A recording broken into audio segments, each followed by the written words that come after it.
Assalamualaikum warahmatullahi wabarakatuh. Di sini saya akan mempresentasikan makalah tentang keterkaitan bimbingan dengan pendidikan pembelajaran prestasi akademis. Di sini ada pembahasannya. Yang pertama itu pengertian bimbingan belajar, kemudian fungsi bimbingan belajar, kemudian yang ketiga pengertian belajar, yang keempat pengertian bimbingan, yang kelima itu tujuan bimbingan, yang keenam pengertian prestasi belajar, yang ketujuh hubungan bimbingan dengan pendidikan di sekolah. Bimbingan belajar menurut bahasa Inggris yaitu guidance dikaitkan dengan kata asal guide yang artinya sebagai berikut: menunjukkan jalan, memimpin, menuntun, memberikan petunjuk, mengatur, mengarahkan, memberi nasihat, dan sebagainya. Maka itulah pengertian dari bimbingan belajar. Kemudian fungsi bimbingan belajar menurut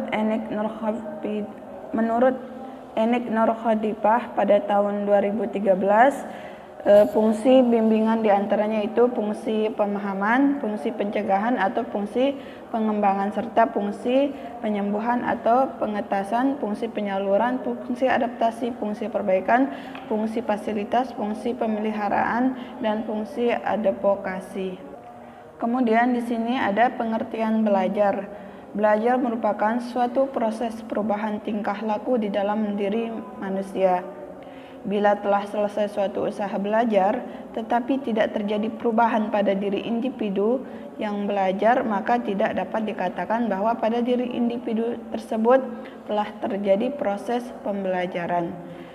Dan selain itu juga belajar merupakan suatu kata yang sudah akrab dengan semua lapisan manusia.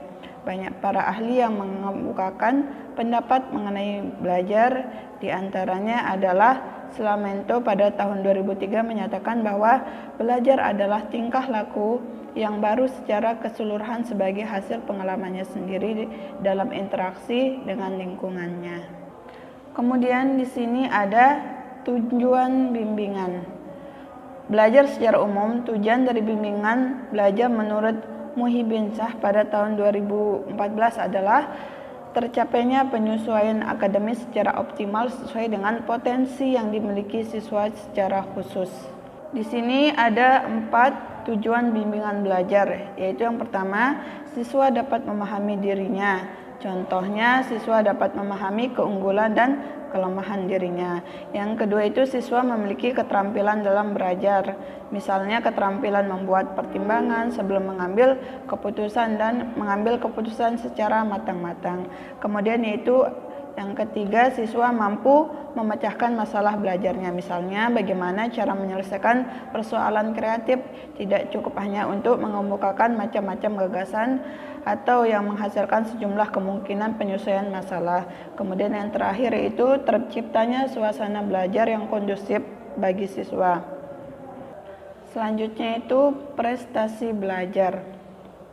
Yang pertama itu pengertian prestasi belajar. Prestasi merupakan kecakapan hasil konkret yang dapat dicapai pada saat ataupun periode tertentu. Berdasarkan pendapatan tersebut, prestasi dalam penelitian ini merupakan suatu hasil yang telah dicapai siswa dalam proses pembelajaran. Kemudian yang terakhir yaitu hubungan bimbingan dengan prestasi belajar, yaitu hubungan bimbingan dengan pendidikan di sekolah. Pendidikan tidak lepas dari kehidupan sekolah untuk peserta didik. Bimbingan konseling dalam pendidikan sebagai satuan pendidikan dalam mencerdaskan emosi dan menggali potensi diri dari kegiatan konseling harus ditingkatkan untuk pendidikan nasional. Konseling ini merupakan alat yang paling penting dalam keseluruhan program bimbingan. Dapat dikatakan bahwa bimbingan dan konseling memiliki hubungan yang sangat erat.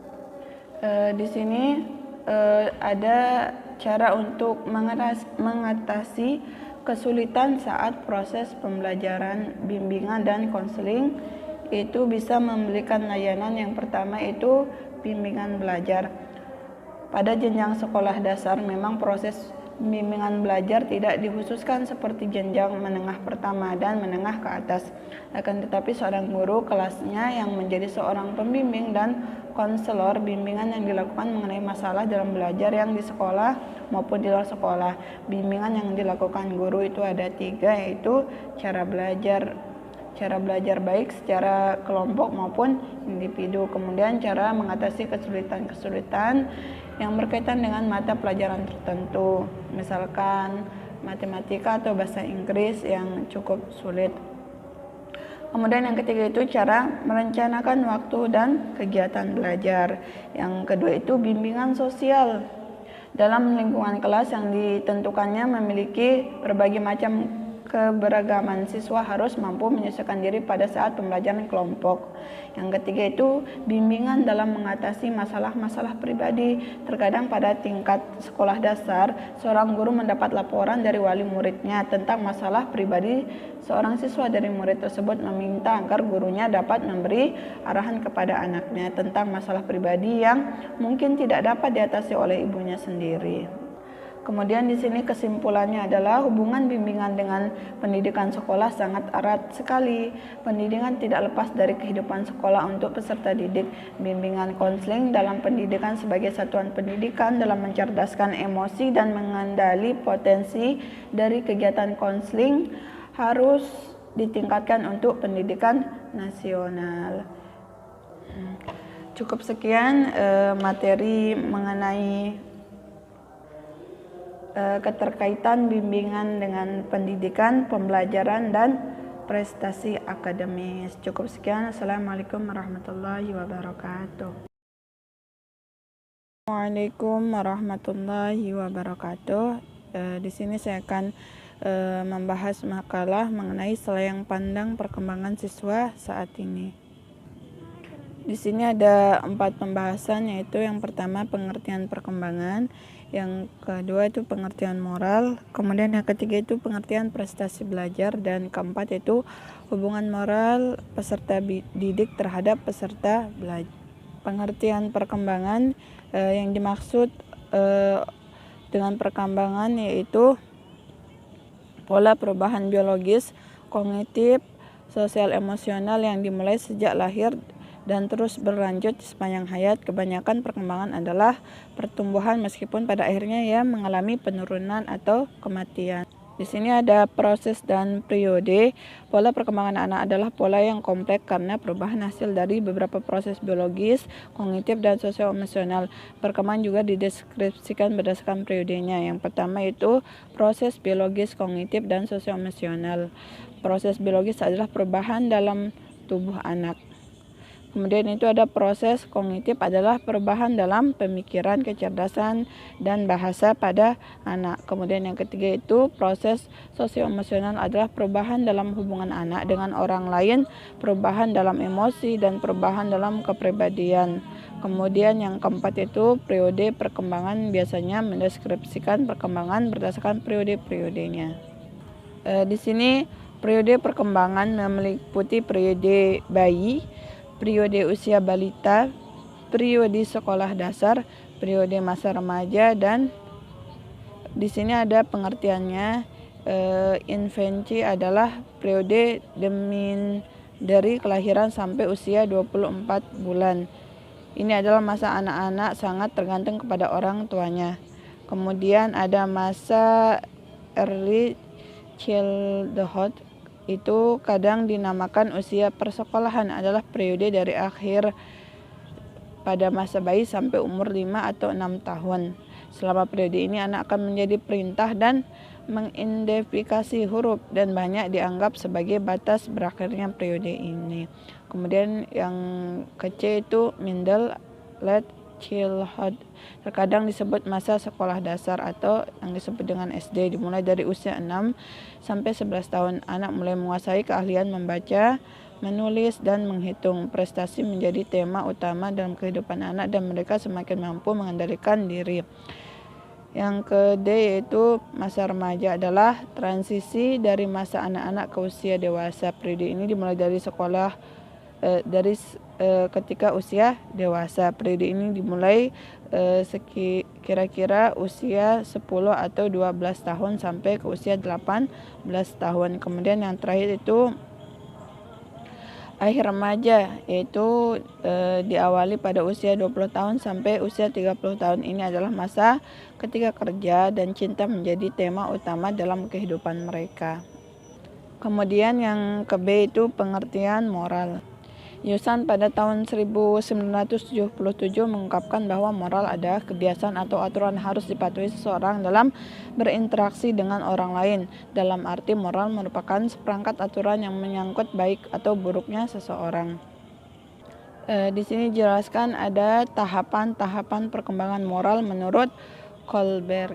Yang pertama itu tingkatan pramoritas, yaitu periode 0. Pada tingkatan ini pemahaman anak tentang baik dan buruk, benar dan salah ditentukan oleh akibat fisik yang ditimbulkan oleh tindakan itu sendiri, seperti hukuman, ganjaran bersifat fisik atau materi yang diberikan oleh orang yang berkuasa terhadap tersebut, terutama orang tuanya.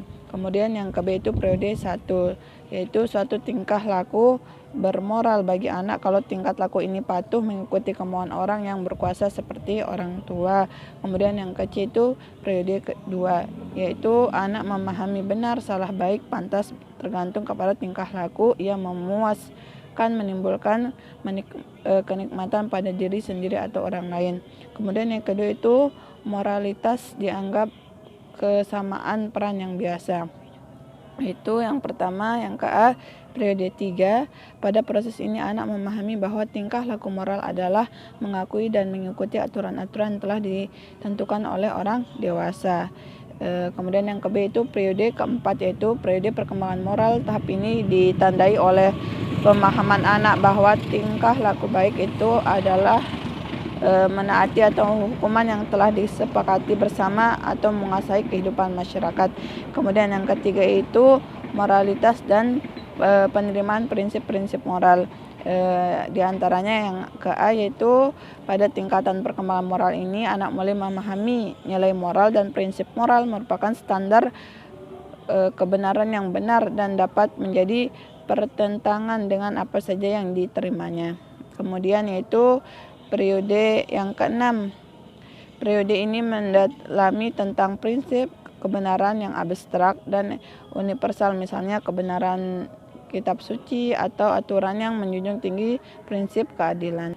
Di sini ada beberapa hal yang mempengaruhi moral peserta didik anak, itu ada 3. Yang pertama itu orang tua dan guru sebagai model. Yang kedua itu disiplin yang diberikan orang tua. Yang ketiga itu interaksi dengan teman sebaya. Kemudian yang ke C itu pengertian prestasi belajar. Prestasi belajar adalah hasil kemampuan seorang pada bidang tertentu dalam mencapai tingkat kedewasaan yang langsung dapat diukur dengan tes penilaian, dapat berupa angka atau huruf. Keberhasilan siswa dalam mencapai prestasi belajar dipengaruhi oleh beberapa faktor, yaitu tingkat kecerdasan yang baik, pelajaran sesuai dengan bakat yang dimiliki. Di sini secara global menjelaskan faktor-faktor yang mempengaruhi belajar siswa dibagi menjadi 3, yaitu faktor internal, faktor dari dalam siswa yakni keadaan atau kondisi jasmani dan rohani siswa. Yang kedua itu faktor eksternal, faktor dari luar siswa, ini kondisi lingkungan di sekitar siswa. Kemudian yang ketiga itu faktor pendekatan belajar, yakni jenis upaya belajar siswa yang meliputi strategi dan metode yang digunakan siswa untuk melakukan kegiatan pembelajaran materi-materi pelajaran. Kemudian yang terakhir itu hubungan moral peserta didik terhadap prestasi belajar. Dari penjelasan saya tadi disimpulkan bahwa antara moral peserta didik dengan hasil belajar terhadap hubungan yang saling mempengaruhi. Bagi peserta didik yang memiliki moral yang baik, maka akan melaksanakan pembelajaran di sekolah akan baik karena anak atau peserta didik tersebut dalam kehidupan sehari-harinya bermoral baik. Begitu juga dengan anak atau peserta didik yang moralnya tidak baik dalam melaksanakan proses pembelajaran di sekolah, peserta didik tersebut akan bermalas-malasan.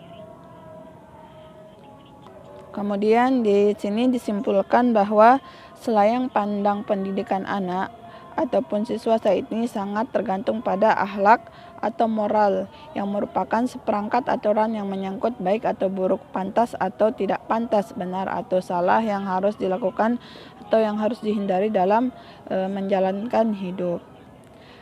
Cukup sekian. Wassalamualaikum warahmatullahi wabarakatuh.